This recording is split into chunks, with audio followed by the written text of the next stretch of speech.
Tenho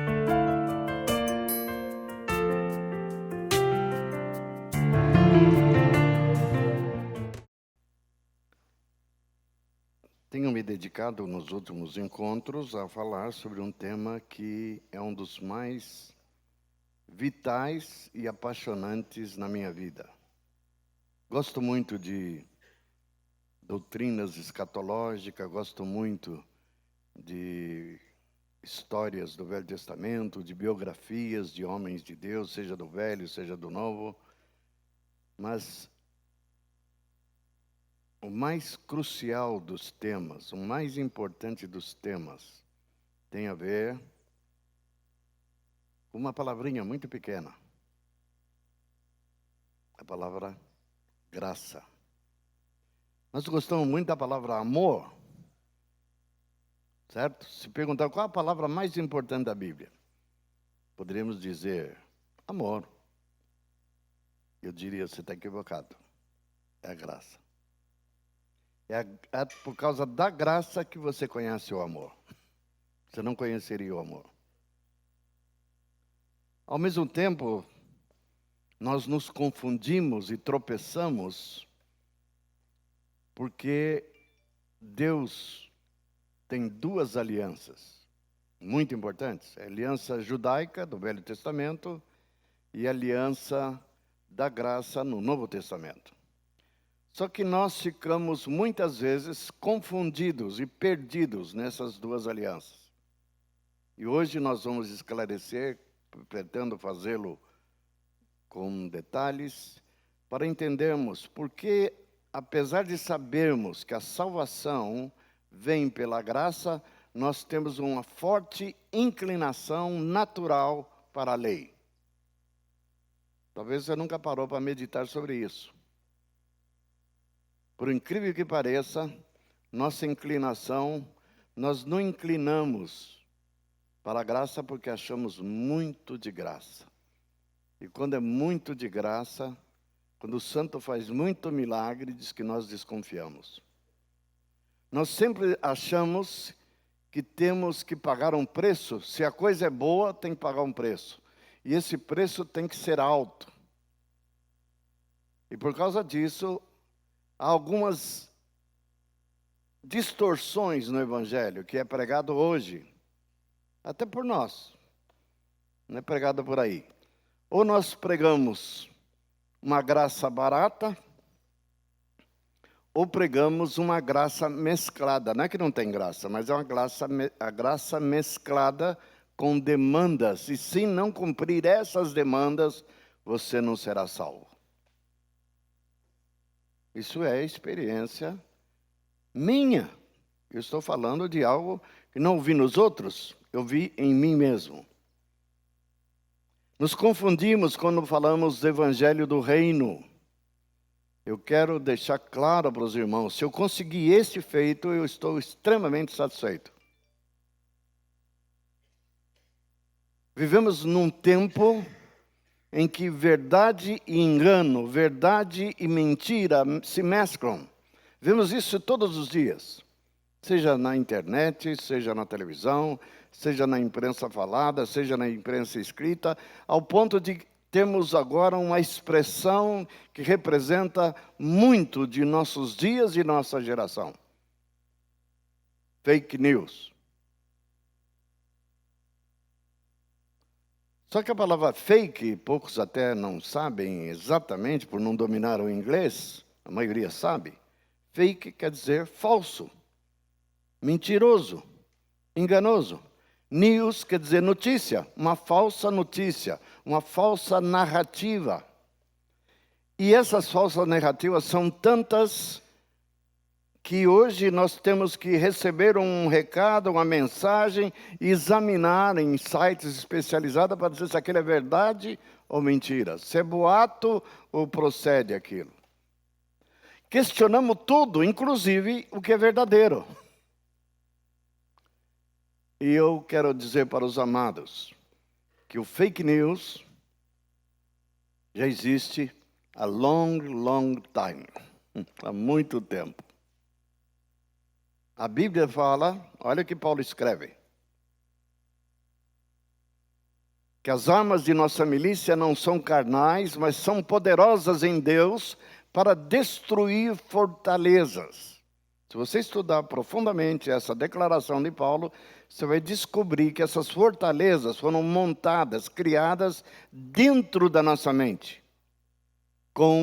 Ele usa uma palavra bem interessante, uma palavra grega, sofismas. Você pegar um dicionário e ver o que é um sofisma.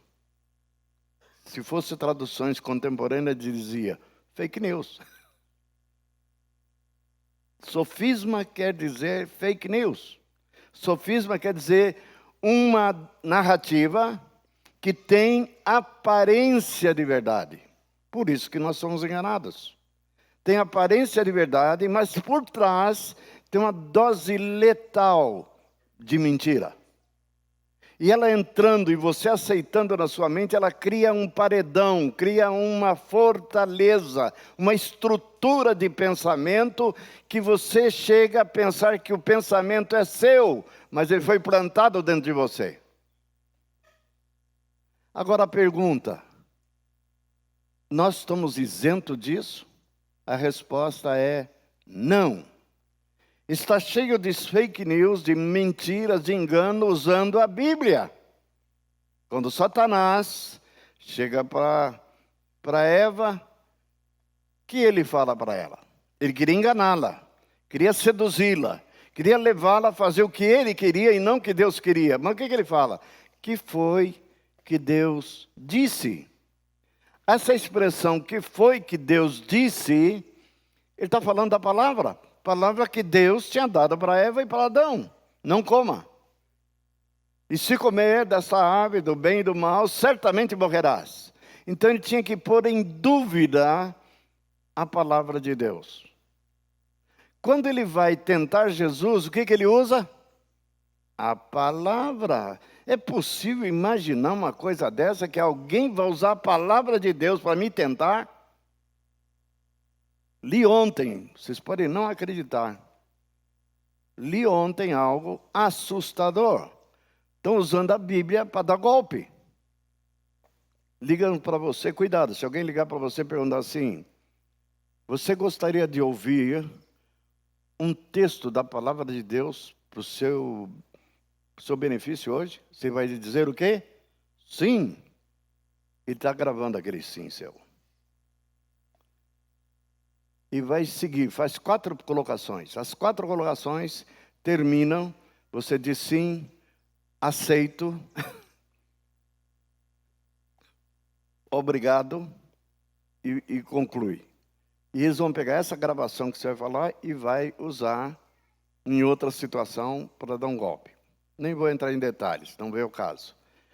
Mas o nosso problema todo é discernir a origem.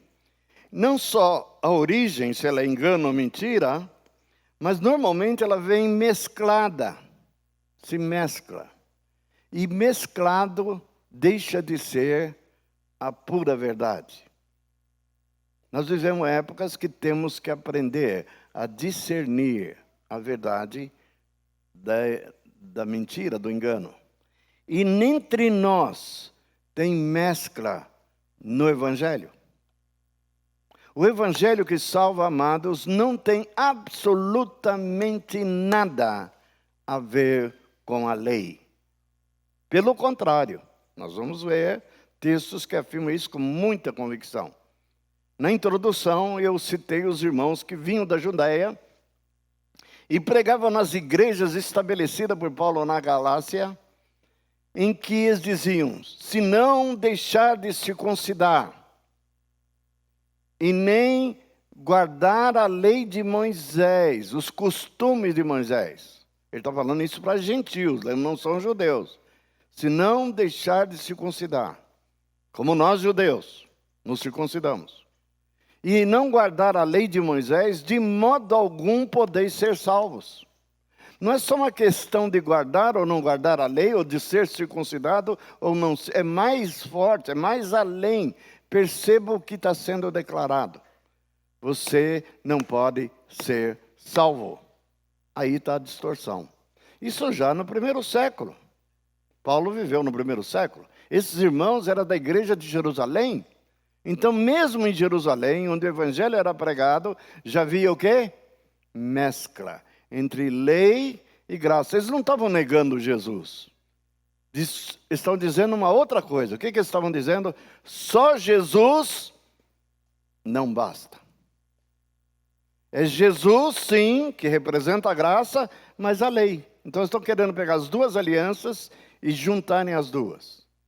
E eu quero dizer para vocês, quem tenta se justificar diante de Deus pela observação da lei ou das obras da lei, ninguém, inclui eu e você, será justificado. Isso quem escreveu? O apóstolo dos apóstolos, nada mais que Paulo. Vou ler um texto aqui, vai ajudar-nos a entender.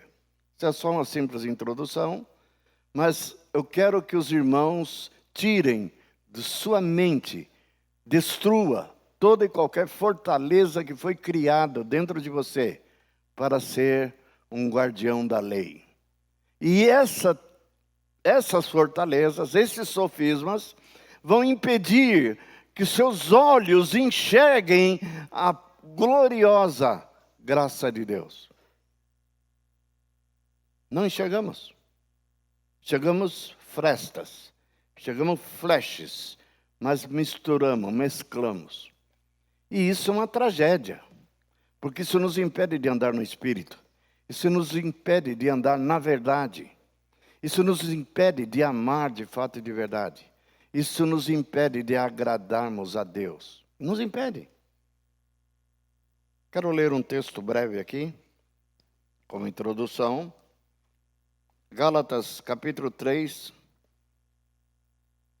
começando o versículo 1. Olha o problema dos Gálatas. Já tinha ido lá esses irmãos, falar que era necessário circuncidar, e se não circuncidar não podia ser salvo. Então Paulo está combatendo esse fake news que entrou lá na igreja da Galáxia. Várias igrejas, não era uma igreja, é uma região. Galáxia é uma região, tinha várias igrejas.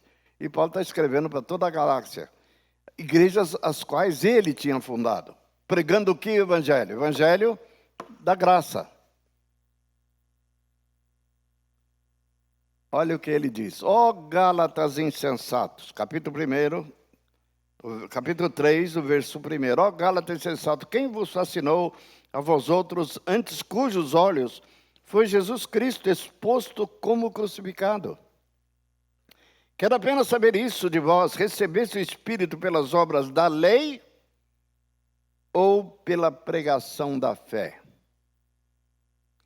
Sois assim insensatos que, tendo começado no Espírito, estejais agora vos aperfeiçoando na carne?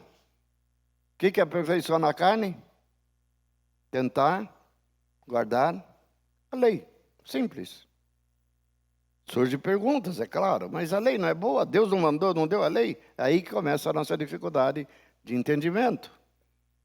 A lei valeu até João Batista. Dali para cá, a graça e a verdade vieram por meio de Jesus Cristo. Para Deus a coisa, acabou, passou. Mas para nós, não. Nós avançamos.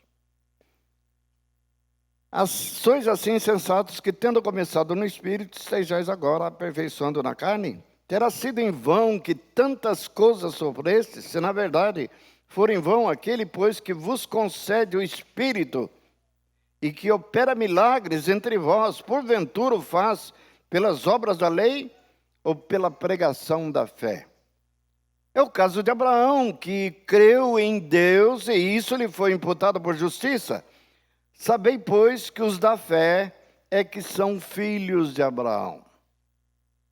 Os da fé é uma declaração tão pequena, né? Mas é significativa. Os da fé é que são filhos de Abraão. A recíproca é verdadeira. E os que não têm fé não são filhos de Abraão? Ora, tendo a Escritura previsto que Deus justificaria pela fé os gentios, pré-anunciou o Evangelho a Abraão: em ti serão abençoados todos os povos, de modo que os da fé são abençoados com o crente Abraão. Todos quanto, pois, são das obras da lei, Aí olha que declaração terrível. Todos quantos, pois, são das obras da lei, estão debaixo de maldição. Isso é difícil de entender, é difícil de aceitar. Todos os que estão debaixo da lei estão debaixo de maldição. Porque está escrito, ele cita Paulo Sartre, maldito todo aquele. Por que é maldito quem está debaixo da lei? Por essa razão. Olha a razão. Maldito todo aquele que não permanecer em todas as coisas escritas no livro da lei para praticá-las.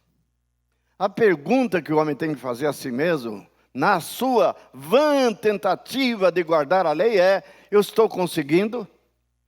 Eu estou cumprindo exatamente ao pé da letra cada mandamento que me foi dado? Responda agora. Você está guardando todos os mandamentos que Jesus te colocou? A resposta é, se você é honesto, se você é sincero, não. Está aqui o primeiro fracassado. Eu não consigo. Nem as demandas de Moisés e nem as demandas de Cristo. E eu quero dizer para vocês que as demandas de Cristo são maiores do que a de Moisés. Ele é a referência. É para amar como eu amei vocês. É para perdoar como eu perdoei vocês. É para servir como eu servi vocês. Se depender, então, que eu obedeça a esses mandamentos ao pé da letra, eu estou aonde? Responda para mim. Condenado. Então, muitos ainda vivem debaixo do regime da lei, tentando guardar os mandamentos de Cristo. Estão debaixo de condenação e de culpa. Como sair dessa? Entendendo, tendo revelação do que é lei e do que é graça. Malditos. Então, maldito. Então, por não conseguir guardar a lei, os judeus, e nem nós, por tabela, somos o que aos olhos de Deus? Malditos. Então, o Deus de amor, que tanto falamos, que cantamos, adoramos, nos diz que nós somos amaldiçoados por Ele. Muita gente associa a maldição ao diabo. Tem muita coisa que vem do diabo. Mas a maldição aqui, querido, que está se falando aqui, não é do diabo. É malditos de Deus. Amaldiçoados por Deus. Que coisa terrível. Por quê? Porque você não guardou. Note bem, não é guardar uma parte, não é tentar guardar a parte, guardar toda. Então, o que Deus quer nos ensinar através da lei? Que pela lei, eu jamais vou agradar a Ele, jamais vou cumprir, e consequentemente eu serei maldito. Olha que tese que Paulo está desenvolvendo. Você acompanha o raciocínio de Paulo, a tese que ele está expondo, obviamente inspirada pelo Espírito Santo, nós vamos chegar a uma conclusão. E é a conclusão que ele quer que cheguemos.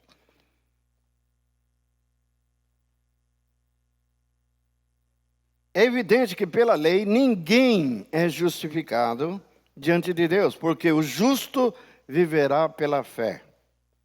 Ora, a lei não procede de fé, mas aquele que observar os seus preceitos, por eles viverá.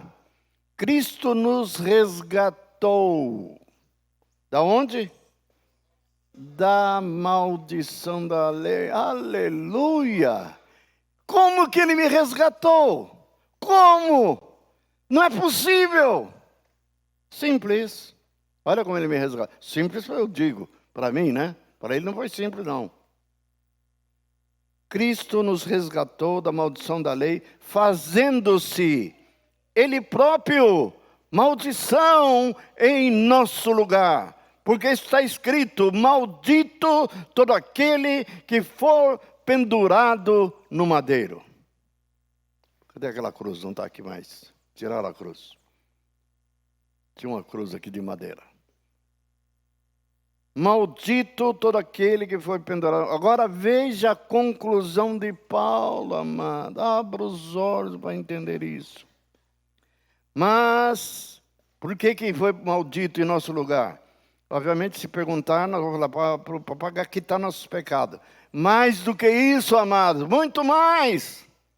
Muito mais agora, uma vez já reconciliado por sua morte, seremos salvos por sua vida. Olha o que diz aqui. Para que a bênção de Abraão chegasse aos gentios em Jesus Cristo, a fim de que recebêssemos pela fé o Espírito prometido. Nós temos na lei, vou ler daqui a pouco um texto para vocês entenderem melhor, em que Deus diz, se você fizer assim, assim, assim, assim, então eu te abençoarei. E se não fizer assim, assim, assim, eu te amaldiçoarei. Deus está amaldiçoando. Serão malditos.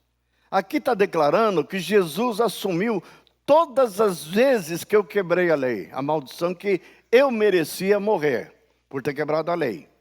Você merecia morrer. Não há justo, diz Paulo em Romanos, nenhum sequer. Enquanto não entendermos isso, que não há justo nenhum sequer, nós falamos assim, será que a minha mãe foi para o céu? Ela só vai para o céu em Cristo, que recebeu o castigo da maldição. Se não tiver em Cristo, ela vai responder pelos pecados dela. Tudo depende de como ela se posicionou diante de Deus, em Cristo ou fora de Cristo. Quem está fora de Cristo, Deus vai usar o que para julgá-los? Sabe o que ele vai usar? A lei de Moisés. Aí alguém diz, não, mas os gentios não tinham lei. Não receberam a lei, quem recebeu foram os judeus. Os coitadinhos, portanto, são inocentes. Os índios, tudo tem que ir para o céu. Eu pensava assim também. Por que os índios não podem ir para o céu também? Simples.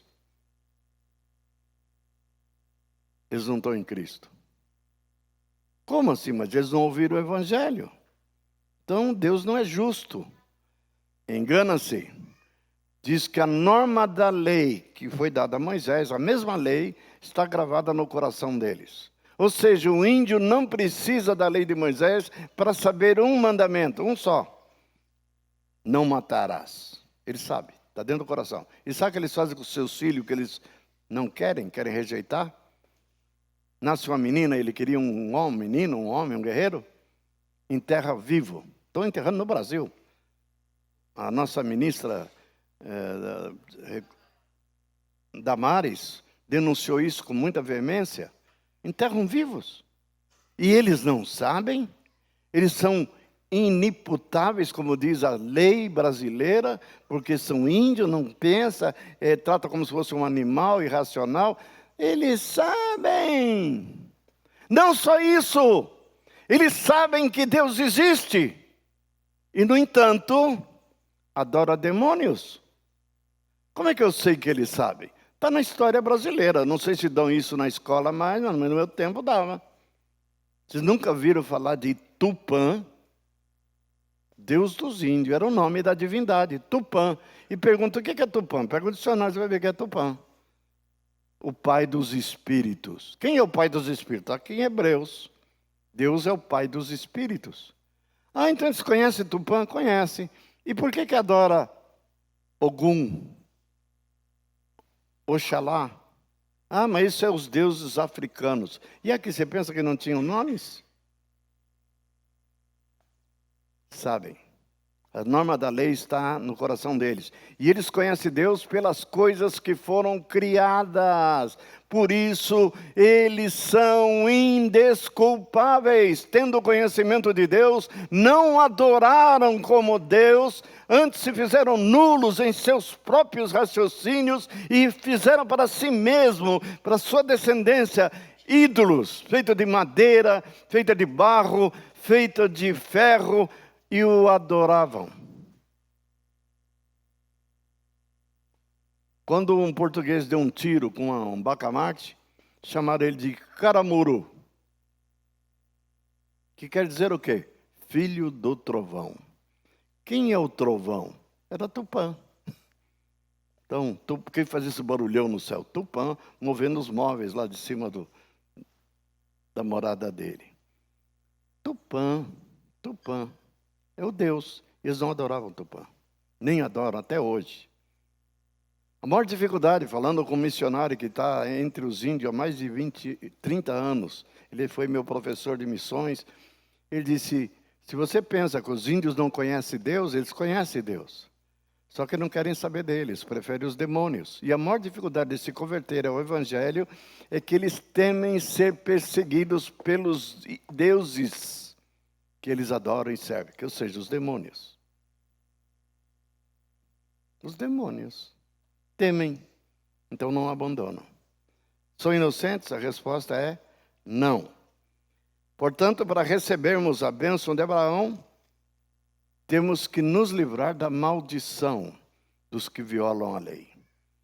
Por sermos violadores da lei, ninguém vai dizer que consegue guardar a lei. Por sermos violadores da lei, todos somos malditos de Deus. Não tem saída. Se é pela tentativa, portanto, de guardar a lei, nós não vamos alcançar bênção nenhuma. Vamos encontrar juízo, condenação. E uma condenação não só física, imediata, mas eterna. Por isso que a Bíblia fala em duas mortes: morte física e morte eterna. Apartai-vos de mim, o quê? A palavra não é usada por acaso. Malditos. Malditos. Quem são os malditos? Os violadores da lei. Como somos violadores da lei, todos nós somos malditos. Eu não sou mais. Eu não sou mais. Por que eu não sou mais? E acredito que muitos de vocês também não são. Capítulo 5 de Gálatas ainda. Paulo avança para ajudar os galáticos lá, né? A se livrarem do engano, do fake news. Para a liberdade foi que Cristo nos libertou. Permanecei, pois, firmes, e não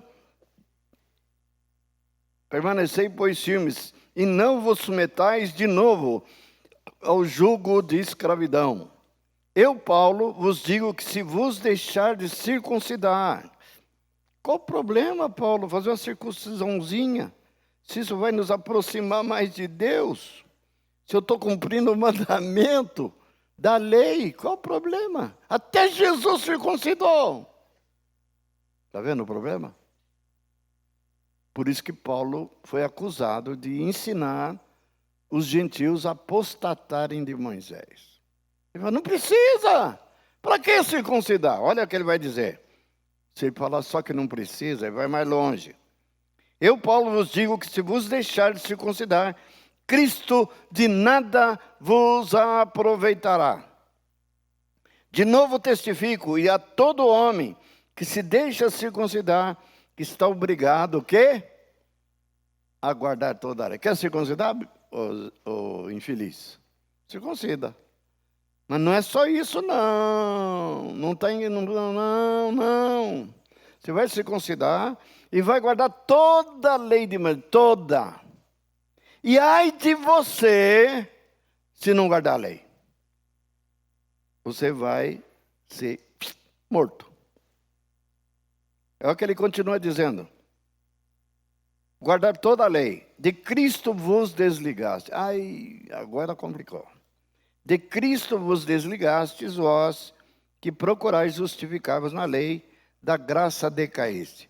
O que Paulo está dizendo? Não dá para fazer mescla, não dá para você ficar na graça ao mesmo tempo que ficar namorando a lei.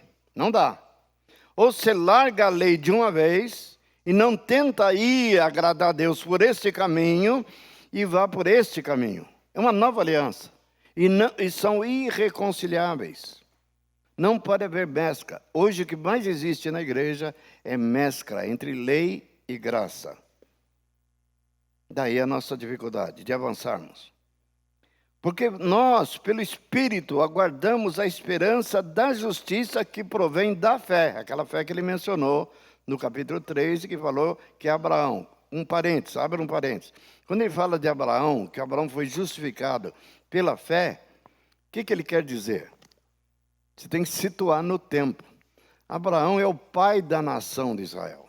Foi chamado por Deus e através dele, a descendência dele é que Deus formaria um povo chamado Israel.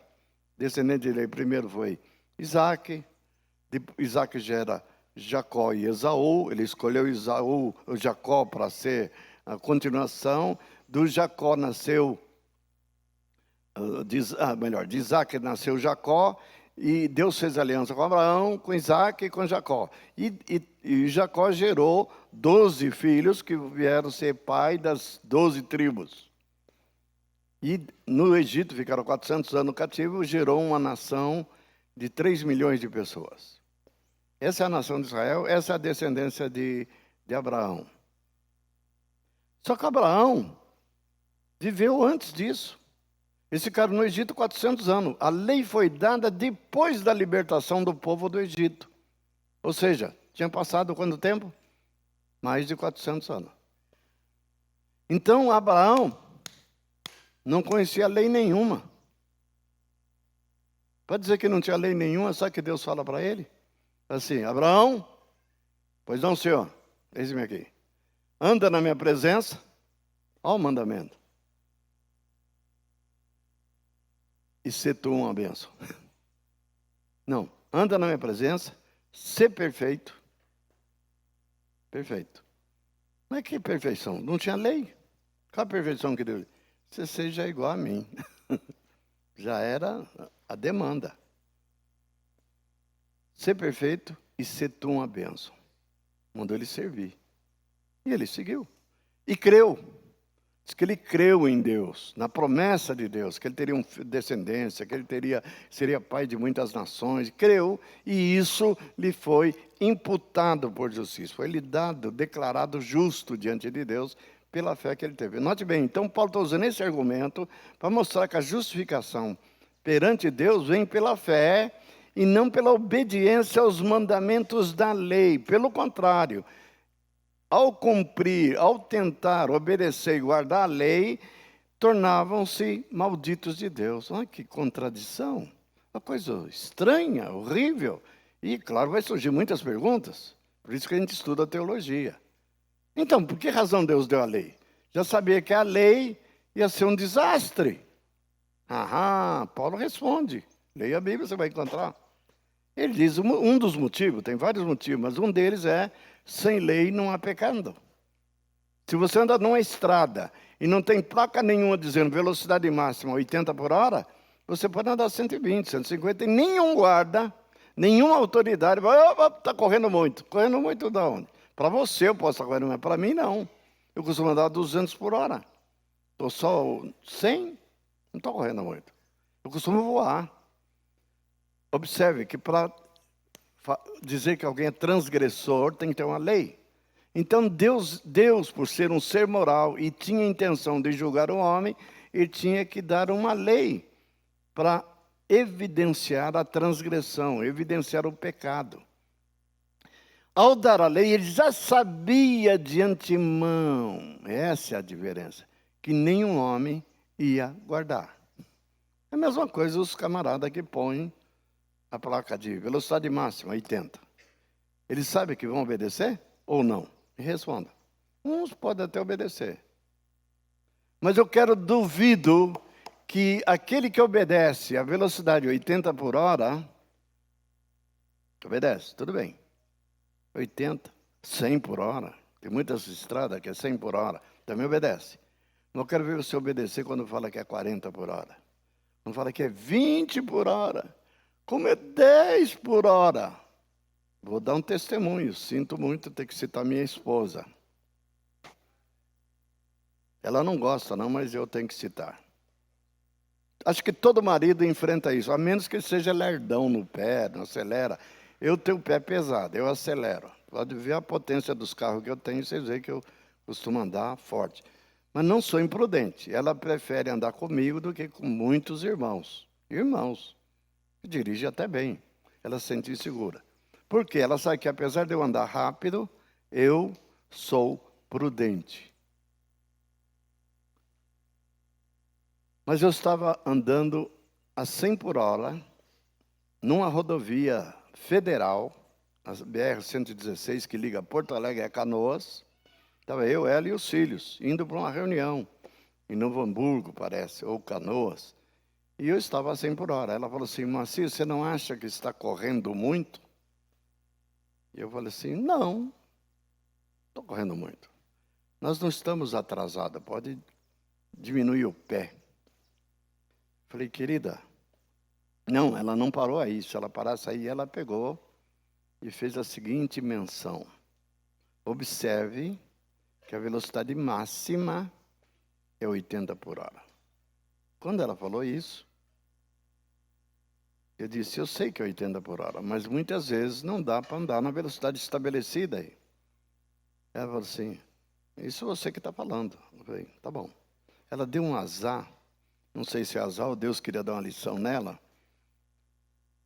Apareceu um pequeno reparo na pista, à frente.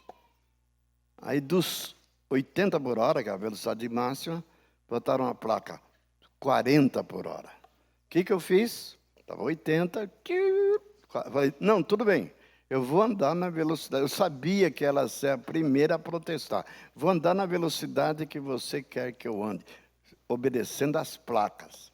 Aí falou 40 por hora. Eu, 40 por hora. E lembra que só tinha uma pista. Eram 2 pistas, uma estava fechada para reparo, ficou uma pista só. E eu segurei todo mundo atrás de mim, né? Todo mundo doido para andar mais rápido. Aí 40. De repente, para a tristeza dela, 20. Eu, 20. Segurei mais gente atrás. E ela só ficou olhando para mim assim, com aquela cara, né? Aí ela, adivinha o que ela falou? De repente, vocês não vão acreditar. A placa seguinte era 10 por hora. E eu, 10 por hora. Aí ela, adivinha, ela falou assim, não precisa exagerar. Quando ela falou, não precisa exagerar, eu falei, era isso que eu queria ouvir. Falei, querida, se eu violo os 80, eu não e tenho que obedecer os 80, eu tenho que obedecer os 40, eu tenho que obedecer os 20, e tenho que obedecer, ainda que isso pareça absurdo. É absurdo 10 por hora. Não, e já tinha gente querendo me matar atrás, buzinando, e eu não. E eu não saí dos 10 por hora. Eu sou teimoso, né, que não é uma porta, mas 10 por hora.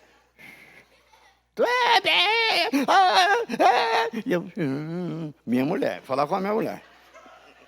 Dirigindo, tranquilo. É claro que ela entendeu, né? O que é isso? Andar na legalidade. Nem sempre a lei, a legalidade. Exemplo, todo mundo com máscara. Todo mundo fica em casa. Quem disse que eu tenho que obedecer? Sempre. Tem que ser, especialmente se viola algum preceito, algum mandamento. A ordem dada aos discípulos de Jesus. Não me fale mais desse nome. Estamos proibidos de pregar o evangelho. Vamos nos proibir e nós vamos ficar lá, tem que obedecer a lei. Conversa fiado. A lei que afronta a Deus, a lei que proíbe de eu ler a palavra, a lei que proíbe de viver o evangelho. Eu não tenho que submeter. Não tenho. É absurdo. Você está pregando desobediência civil. Não, estou pregando obediência a Deus. Não é desobedecer. E se obedecer a Deus pressupõe, vão introduzir leis aí absurdas. Já estão introduzindo no mundo. Querem se meter no governo da minha casa, no sexo dos meus filhos. Absurdo. Você aceita isso? Você aceita? Não sujeitar de novo o quê? Ao jugo de escravidão. Qual é o jugo de escravidão que Paulo está se referindo aqui? Nada mais, nada menos que a lei. Observação da lei. Quero continuar. O texto é lindo. Porque em Cristo Jesus nem a circuncisão, nem a incircuncisão tem valor algum, mas a fé que atua pelo amor. Vós corrieis bem, quem vos impediu de continuar a desobedecer a verdade? Esta persuasão não vem daquele que vos chama, um pouco de fermento levada a toda a massa. Confio de vós no Senhor, que não alimentareis nenhum outro sentimento, mas aquele que vos perturba, seja ele quem for, sofrerá a condenação. Eu, porém, irmãos, se ainda prego a circuncisão, porque continuo sendo perseguido. Logo está desfeito o escândalo da cruz. Oxalá até se mutilassem o que vos incitam à rebeldia. Porque, irmãos, fostes chamados à liberdade, porém não useis da liberdade para dar ocasião à carne. Sede antes servos uns dos outros pelo amor, porque toda a lei se cumpre em um só preceito, a saber, amarás o teu próximo como a ti mesmo. Amados, nada de mescla. Você quer a bênção de Abraão? Então creia como Abraão. Aí que nós vamos começar a entender que a lei que foi apresentada não fala de fé. A lei dada a Moisés vai cobrar uma única coisa de você: que você obedeça. Em parte, não, na sua totalidade. E a graça que é apresentada no Novo Testamento fala de obediência? Pequena coisa interessante. Eu levei anos para entender isso, fui enganado por um bom tempo. Não é que no Evangelho, diz que o Evangelho é para ser crido e obedecido. Mas a pergunta é o que vem primeiro? Obediência ou a fé? Na pregação do Evangelho, o que vem primeiro? Ou tem que vir primeiro? Não podemos queimar a etapa. Vem primeiro a cruz de Cristo, ressurreição de Cristo e governo de Cristo. Na cruz e na ressurreição, qual é a demanda? Qual é a demanda? Fé. O que eu faço para ser salvo? Crer. Ainda tem uma palavrinha para não ficar dúvida. Crer somente. É a pergunta do carcereiro de Filipos: o que eu devo fazer, Paulo, para ser salvo? Crer no Senhor Jesus e salvar a tua e tua casa. Coisado, não falei obedecer? Agora nós pegamos e rotulamos o Evangelho do Reino, pegamos a cruz, afastamos a cruz, não que eu negue a cruz, não que eu não reconheça os efeitos da cruz, mas eu não toco mais nela, ela não é necessária. Removo a ressurreição de Cristo, ela também não é necessária, e apresento o trono de Jesus, o governo de Jesus, e prego o seguinte: guarda os mandamentos do Senhor e será salvo. Sabe o que estão dizendo? É incrível. Nós estamos dizendo um sofisma. A salvação não é por obedecer os mandamentos de Jesus. Aprenda isso, guarde isso no teu coração. Se você conseguisse guardar, ótimo, então você seria salvo. Mas nós não guardamos da mesma maneira que os judeus não guardaram o de Moisés. Você não vai guardar o de Jesus? Vou dar um mandamento só. É para nós nos amarmos uns aos outros. Eu sei que eu amo vocês, mas ainda, é para amar como Jesus ama vocês. Eu não amo. Tenho que confessar que eu não amo. É para eu servir vocês da mesma maneira que Jesus serviu. Eu não sirvo. É para estar disposto a dar a vida por vocês. Aí alguém diz assim: mas eles não merecem. E eu já sei que vocês não merecem. E até por isso que eu não dou. Veja bem o problema. E não dou por quê? Sabe por que eu não dou? Vocês não merecem. Ah, então se merecesse você daria sim. Isso é lei. Aí, eu ando pela lei, não pela graça. A graça exige que eu dê minha vida, mesmo para vocês não merecerem nada. Merecer favor nenhum. Por isso que a graça, uma das definições é favor imerecido. Pois ele morreu por nós, sendo nós ainda pecadores. Ele morreu por nós, sendo nós inimigos de Deus. Pronto. E ele pede só que eu viva como ele viveu. Quem disse que consegue? Estão vendo? Isso é graça. Nós preferimos viver pela lei. Por quê? Aqui vem a razão. Somos educados desde pequenininho a viver por meritocracia. Os pais dizem para os filhos, pais cristãos, nem estou falando do mundo não. Seguramente o Sandy, se não disse, vai dizer para o filho dele, ou para os filhos dele, né, que são muitos, ele vai dizer assim: meu filho, quantos que já ouviram essa frase? Se você melhorar as suas notas, o filho está indo mal na escola, está tirando notas baixas, se você melhorar e começar a tirar 8, 9 ou 10, no fim do ano passar sem ter que fazer, como é que é o termo? Recuperação, eu vou te dar uma bicicleta. Tá vendo? O filho, opa, agora estou motivado, eu vou estudar mais. E começa a estudar e passa no fim do ano, como prometido, uma boa nota, e ele é obrigado a quê? Fazer o quê? A dar uma bicicleta. E achamos isso a coisa mais normal do mundo.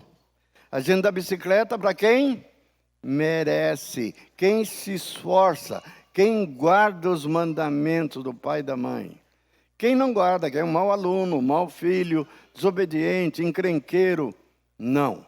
Aí ganha disciplina, ganha rejeição, ganha exclusão. Amados, aqui está o nosso problema. Desde pequenos somos ensinados, se eu praticar o bem, se eu fizer coisas boas, eu sou premiado. Eu sou reconhecido. Quem tem fama e ganha muito dinheiro como cantor? A resposta é simples. Quem tem uma boa voz. Não é só marketing que faz o camarada. Se ele tem uma voz horrível, um marketing nenhum vai botar ele em primeiro lugar. Quem são os compositores aplaudidos do mundo? Quem faz uma boa letra. Observem, quem ganha os melhores salários, exceto os políticos, claro, nas empresas, um CEO. Um CEO, quem ganha? Porque ele é competente, ele sabe fazer a gestão de uma grande empresa. Então, nós atuamos por meritocracia. Tem uma empresa de destaque no Brasil, famosa, uma empresa que controla, é a maior cervejaria do mundo. Sabe o nome dela? Sabe o nome? Ambev. Ela comprou a Budweiser, nos Estados Unidos, comprou a cervejaria famosa na Argentina. Quilmes é pequena perto dessa. Comprou lá na Bulgária, na Áustria, sei lá onde. São empresas, as maiores empresas do mundo. Ela se tornou a maior produtora de cerveja do mundo. Qual o princípio de gerência, de gestão dessa empresa? Meritocracia. Exemplo. Eu conheci os donos hoje, quando eles eram só do Banco Garantia. Eu tive sentado à mesa negociando com nada mais, nada menos que o Paulo, que é um dos mentores da Ambev. Negociando venda de créditos de impostos federais, lá em São Paulo. Saí daqui, fui lá vender para ele.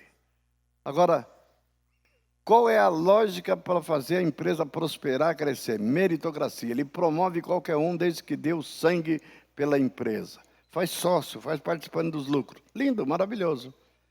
Mas no reino não é assim.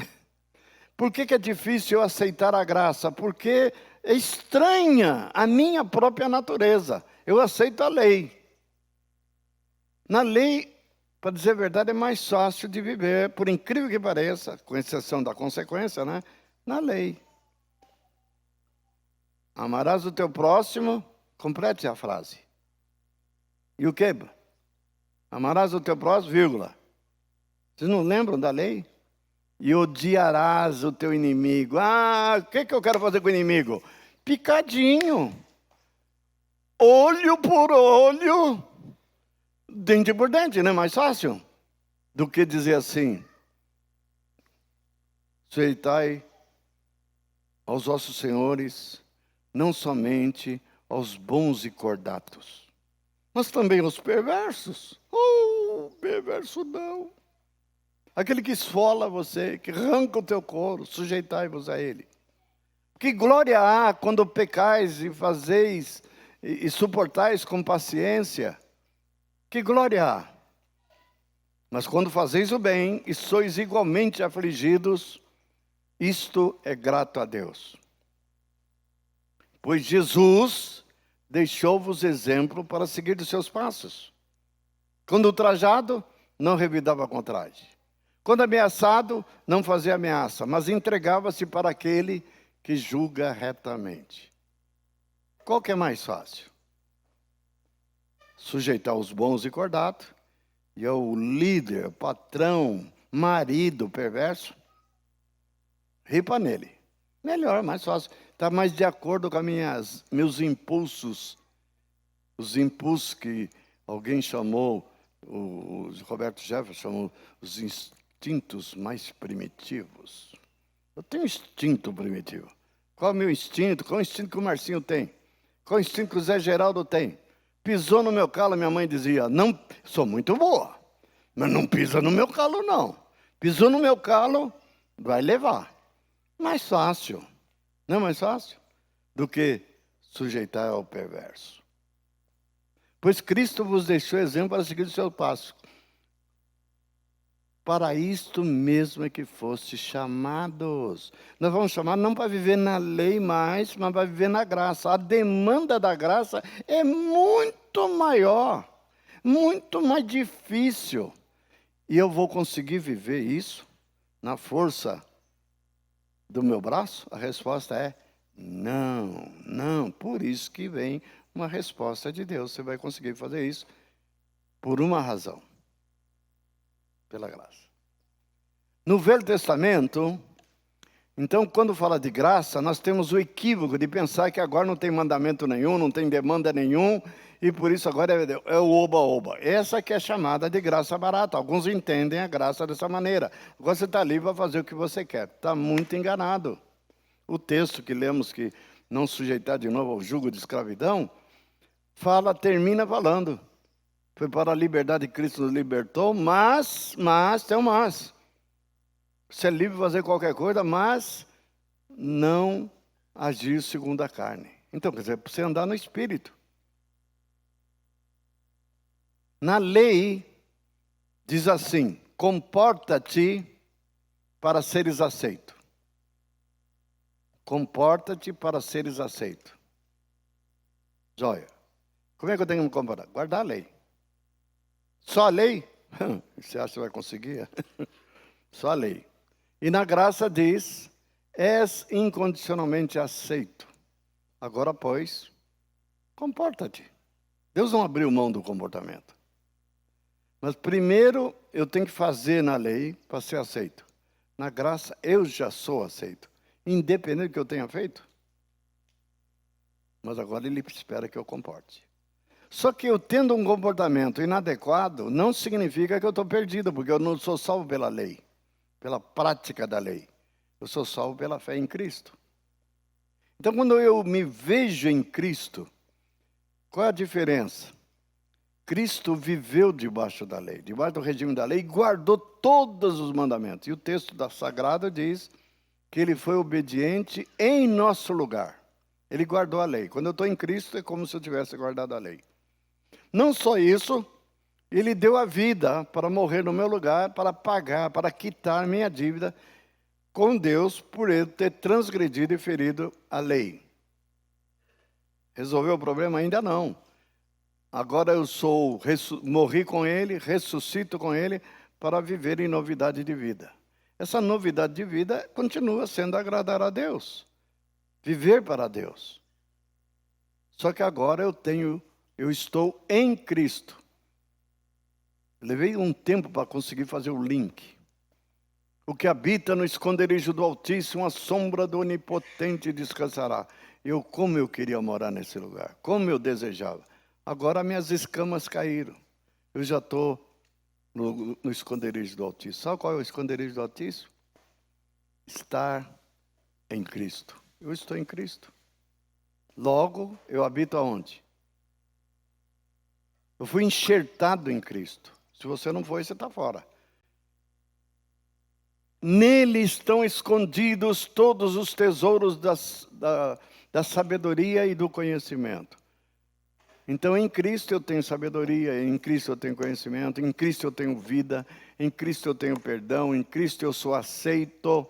Então, em que base eu sou aceito na lei? Tem que guardar os mandamentos. Que base eu sou aceito na graça? Estar em Cristo.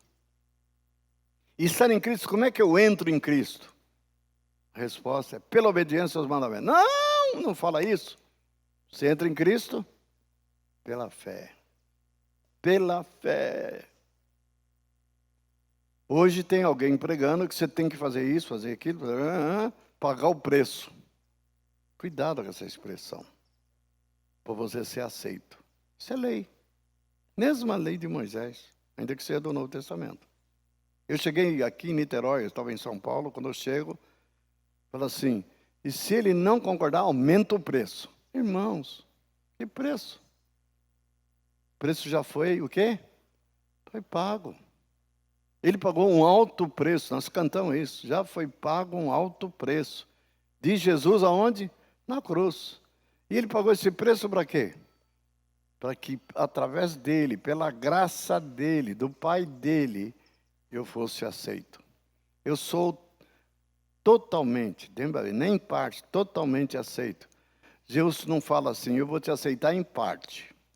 Daqui para frente eu vou te dar um monte de mandamentos, de ordenanças, de princípios que você tem que guardar. Se tu não guardar, você está fora. Meu Deus, isso não é evangelho. E chamamos isso de evangelho do reino. Evangelho, pela graça sois salvos mediante a fé. Isso não vem de vós, é dom de Deus. Quero terminar falando de uma descoberta que eu fiz. Eu lendo Gálatas mesmo, Paulo diz, se alguém vir até vocês pregando um outro evangelho, que seja diferente do que aquele evangelho que eu vos preguei, seja anátema, maldito. Ainda que eu mesmo venha, ou um anjo desça do céu, ou eu mesmo volte aqui algum tempo depois e pregue um evangelho diferente desse que eu estou pregando para vocês, que ele está pregando o evangelho da graça. Lembra que ele está dizendo isso para os Gálatas. Seja anátema. Aí eu me deparei com essa expressão, outro evangelho. E você pregar um evangelho diferente desse que eu preguei. Eu fui ler qual o evangelho que Paulo pregava. Porque eu preciso saber. E aí a surpresa. Isso dentro do contexto que eu estava vivendo. E o que eu descobri? Paulo estava pregando um evangelho diferente daquele que eu pregava.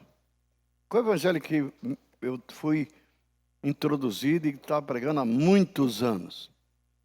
Vinha alguém, eu falava, se você quer ser discípulo de Jesus, você tem que negar a si mesmo, tomar a sua cruz e seguir o Mestre. Paulo não pregava isso. Espera aí, se Paulo prega diferente de mim, tem uma coisa errada. Ou com Paulo, ou comigo. Ah, mas Jesus pregou isso. Foi Jesus que falou isso. E se eu falar para vocês que não foi bem isso que ele falou? Ele falou isso para quem quer ser meu discípulo, quem quer aprender alguma coisa comigo, tem que fazer isso. Aí nós enfatizamos a renúncia do discípulo, enfatizamos a cruz do discípulo. Só não é que isso deve ser omitido, só que ao falar da cruz do discípulo, não falamos da cruz de Jesus, só isso. Não falamos da morte de Cristo, da ressurreição de Cristo, e apresentamos logo a seguir o trono de Cristo. Ele tem que negar, ele tem que pagar o preço, e ele tem que reconhecer o senhorio de Cristo. Lindo e maravilhoso. Pior que isso tem caído como luva no nosso coração, porque nós somos inclinados para a lei. Estamos pregando a lei, isso é lei. Omitimos um pequeno detalhe, a graça. Falando das demandas e não falando do que ele fez por nós. Aqui está o problema. Qual o evangelho que Paulo pregou? Se você vai ver, está lá em 1 Coríntios capítulo 15, não tenho tempo de analisar agora, não é esse o propósito.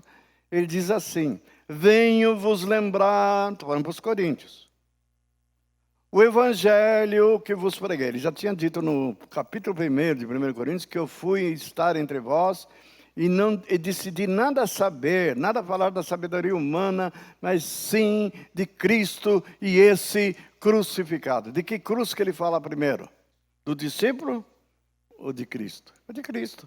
Se você tirar a cruz de Cristo e falar da cruz do discípulo, você está pregando budismo. Falando de autossacrifício, de automerecimento. Eu mereço, tem que pagar o preço, eu paguei o preço. Olha aí, uma distorção da graça.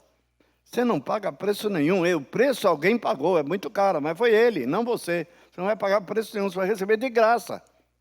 Aquele que não poupou seu próprio filho, antes por nós o entregou, não nos dará gratuitamente com ele todas as coisas? É gratuidade, graça é gratuidade, não preço. Você colocou o preço no lugar do gratuito, você matou a graça. É sério isso.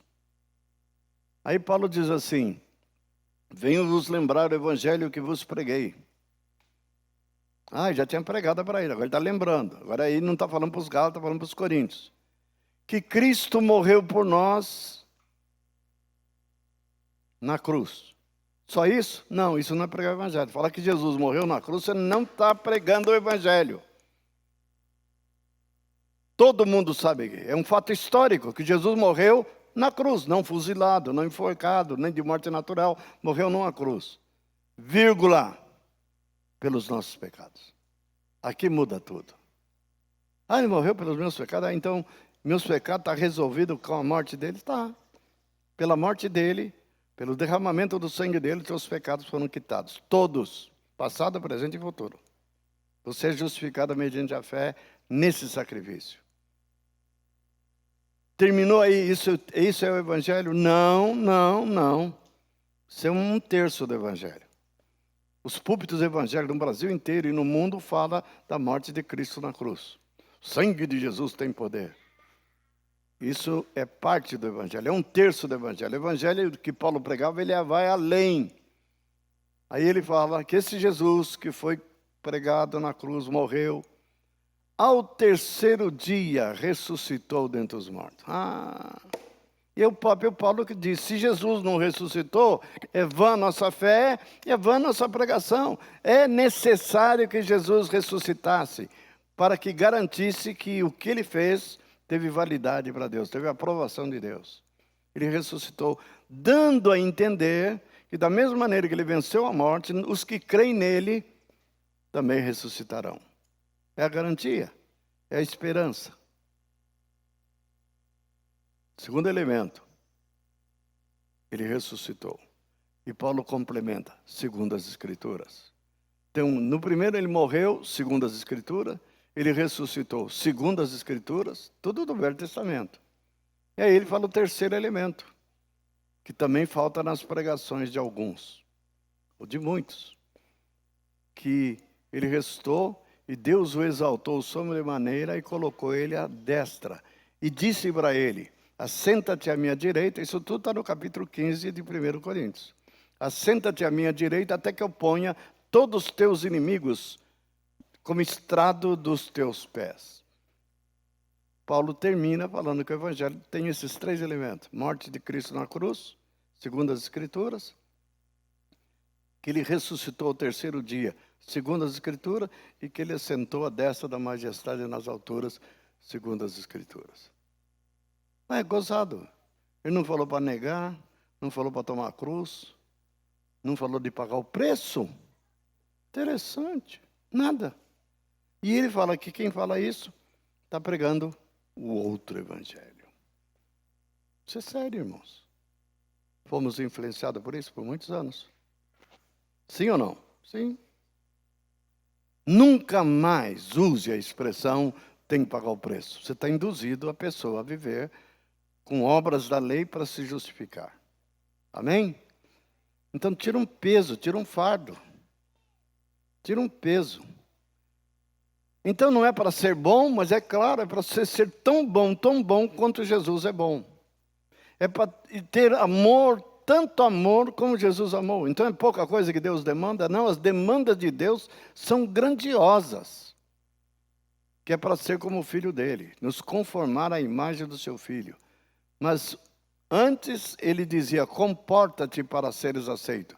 Agora ele diz: tu és incondicionalmente aceito em Cristo. E motivado por essa aceitação, motivado por esse amor, agora, pois, nos comportamos. Antes vinha a demanda e a bênção. Agora vem a bênção primeiro e depois a demanda. Ou seja, tudo que eu guardo, tudo que eu observo, não é para receber a salvação. É causa e efeito. Porque eu sou salvo. Então, João pegou isso tão bem que ele disse: nós o amamos, porque ele nos amou primeiro. Só isso.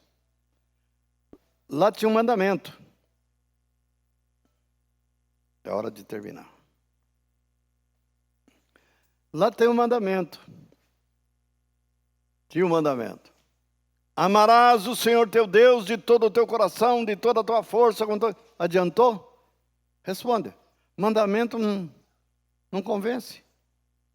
É o Todo-Poderoso que está falando. Não, ainda diz mais. E ai de você se não me amar. Eu vou... Adiantou? Não. Não é por medo. Não é por temor. Não funciona. Mas nós não tememos a Ele. Dessa maneira, de terrorizado. Nós nos aproximamos dEle com sincero coração, cheio de gratidão, porque Ele me amou primeiro. Ele me amou. Ele está comigo. E provou que me ama numa intensidade tal que Ele não poupou a coisa mais preciosa que Ele tinha, que era o seu próprio Filho. Por nós o entregou. Não nos dará gratuitamente, sempre a graça, gratuidade. Gratuitamente com Ele todas as coisas. Aquele que dá o maior, dá o menor. Tem muitos irmãos que não têm coragem de pedir nada. Sabe por quê? Legalista. Eu não mereço. Ô infeliz, tu não merece mesmo. Não está errado dizer que você não merece. Está errado é você falar que não vai receber nada e não tem nem coragem de pedir. Eu posso pedir qualquer coisa. Jesus falou, qualquer coisa que vocês pedirem, em meu nome, tem que ser no nome dele. Tem que ser baseado no princípio da graça. Meu Pai vai atender, porque meu nome tem valor lá diante do meu Pai. Meu Pai me ama, meu Pai faz tudo o que o Filho dele pede. E eu estou do lado do meu Pai para dizer, pode atender isso aí, porque eu já paguei o preço. É Ele que paga o preço, não eu. Amém? Temos que entender isso, senão nós não entendemos nem a lei e nem a graça. Ok? Nós somos chamados para viver pela graça.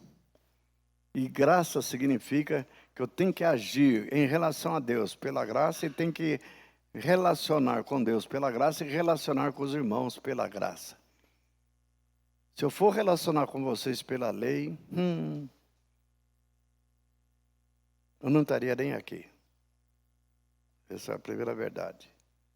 Eu tenho que relacionar com vocês, independente de quem são vocês. É por isso que eu consigo relacionar, inclusive, com pecadores. Eu não conseguia antes, quando eu era tão legalista, que o cara é muito pecador, eu quero ficar longe. Hoje, o pior pecador que tiver na congregação, eu tenho que estar disposto a ajoelhar-me diante dele e lavar os pés dele. Você também. Não procure os santos para ser teu amigo. Lembrando de Jesus. Jesus era amigo dos pecadores. Os bons não conseguiam andar com ele. Bons nada, os que se achavam bons. E ele disse, eu não vim para salvar os justos, e sim os pecadores. Jesus era amigo de pecador. Graças a Deus, por isso que ele me aceitou. Eu, pecador. Por isso que aceitou você. Vou falar o que você é. Você não é melhor do que ninguém. Tão pecador quanto. Não, mas eu sou melhor que A, que B. Até pode ser. Mas se você falhar num dos mandamentos, ainda que o menor deles, você é culpado de todos. Ou seja, o Alair é bonzinho? É nada. Merece o quê? E a Cláudia? Não, a Cláudia é melhor que a Alair. Pode até ser. Mas também. E os filhinhos delas, bonitinho, é melhor que ele. Pecaram menos que eles, porque até não tem idade para pecar tanto, né? Todo mundo. Não escapa ninguém. Aí a gente fala assim, que Deus é esse? Ele podia, né, fazer vista grossa, já passar. Não. Não passa. Não passa nada. Quer dizer, pela lei, uma salvação. Quando que vamos entender isso? Pelas obras da lei, ninguém é justificado. Agora, pelas obras da graça, sim. Não porque eu vou fazer. Não é nada. Deus não quer que eu faça nada. Na verdade, quer que o Filho dele realize as obras dele através de nós. Essas obras vão receber galardão. Ele não quer que eu faça nada. Quando eu descobri que Deus não pede nada do Moacir, foi um alívio. Eu estou aqui não pelo Moacir, não na força do Moacir. que não é nada comparado à força dele. Eu estou aqui por causa dele. Estou aqui pela graça dele. Um dia ele me chamou. Eu já tentei desistir mais de uma vez. Alguns são testemunha disso. Fui embora. Quero mais. Você já desistiu. Fred já desistiu, mas está aqui. Desistimos por razões muito pessoais, muito fortes. Não dá para desistir. Lembrando que os que perseveram salvarão vossas almas. Se é pela graça, nada justifica eu cair fora. Não caio mais fora. Como presidente, por que eu admiro o Bolsonaro? E você só sai dessa cadeira morto. E é ele que tem que me matar. Só morto, eu não saio. Quer dizer, eu não renuncio. Não vou ficar com medo, não vou correr. Ele falou agora, semana passada. Eu saio daqui morto, preso, morto ou como vencedor. Eu estou torcendo por ele, orando por ele, e a igreja está orando por ele. É um desafio que todos os evangélicos, todos os cristãos do Brasil, incluindo até católicos, se joelhem 7 de setembro e orem pelo menos 5 minutos. Pensou 40 milhões batendo na porta do céu, pedindo pelo presidente, por essa pátria? Fantástico. Sabe o que Deus vai fazer? Atender. Vai atender. Quantos dizem que não vão nem votar no presidente? Porque ele fala palavrão. Você está procurando um pastor ou um presidente que peita o sistema? O pastor não pode falar palavrão, mas o presidente pode. E que palavrão? Xinga esses camaradas aí que fica azucrinando a vida dele. Quero ver você ir lá e aguentar o que ele aguenta. 10% só. Irmãos, tenhamos discernimento. Deus vai sustentar esse homem e ele vai usar ele para ajudar a igreja a pisar na cabeça da serpente, acabar com o comunismo nesse país. Por favor, creia nisso. Se pedires a meu Pai, em meu nome, eu farei. E tem anjos lá para cumprir a vontade de Deus. Sabe quando Deus resolve o nosso problema, que parece tão insolúvel? Ele faz assim. Ele faz assim, ó. E diz que vai destruir o anticristo. Se você está orando e está dizendo que seja feita a tua vontade, não a minha, você está em dúvida, que é a minha vontade e qual é a sua. Pois você tem que alinhar a sua vontade com a vontade de Deus. Então, vou ensinar vocês como, é tão simples. Deus quer um perverso governando a nossa pátria, um perverso que quer fechar as igrejas, um perverso que quer acabar com a família. É claro que não, essa é a vontade de Deus. Então, peça para Deus levantar um homem que cumpra a vontade dele, aqui na terra como é feito no céu. Simples, com convicção, com fé. E diz que não é para você fazer sozinho. 2 ou 3, pedindo alguma coisa em meu nome, eu atendo. 2 ou 3, ligando na terra, será sido ligado no céu. Comanda da terra, comanda o céu. Façamos isso, amados. A igreja tem um poder na mão que desconhece, que é mudar a face da terra, trazer o reino de Deus para acontecer. Vocês não querem o reino de Deus prevalecendo aqui no Brasil? Pois está nas nossas mãos. De joelhos, se meu povo, que se chama pelo meu nome, se humilhar, me buscar, orar, eu virei e sararei a sua terra. Tira a terra aqui e coloca o nome. Eu virei e sararei o Brasil. Eu virei e sararei o Brasil. Como é que ele se livra dos maus? Quer saber como? Assim. Ele é Deus dos vivos e dos mortos. Por que o sujeito continua vivo? Ah, porque Deus é amor. Tudo bem. Ele é amor, Ele é misericórdia. Mas chega uma hora que Deus também está por aqui. Chega. Mas Ele quer que a igreja diga para Ele o que Ele gostaria de fazer. Então, quando nós pedimos para Deus fazer a vontade dEle, aqui na terra, como é feito no céu, Ele vai fazer. Eu peço para Ele fazer, para Ele executar juízo. E esse juízo, quando vem, sai de baixo. Que o Senhor tenha misericórdia de nós. Isso é graça. Isso é graça. Nós temos que atuar com graça. Eu desafiei alguns irmãos a fazer isso. Alguns falam assim, eu não tenho coragem de orar assim, não. Pois olha, aí está o problema. Nós temos que aprender a orar assim.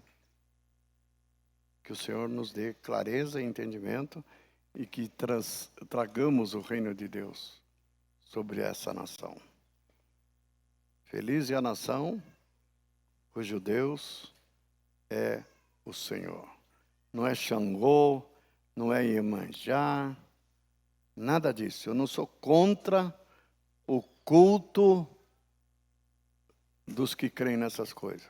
Cada um aqui é um país livre, mas eu sou contra esses espíritos dominarem nossa nação. Essa nação pertence a Jesus e a mais ninguém. Ele deu a vida por essa nação.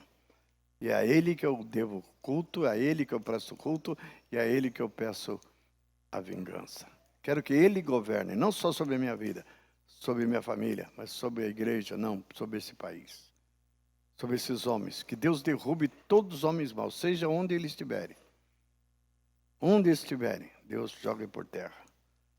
E levante homens valentes, 300 gideões, para conseguirmos conquistar aquilo pelo qual nós também fomos conquistados. Amém.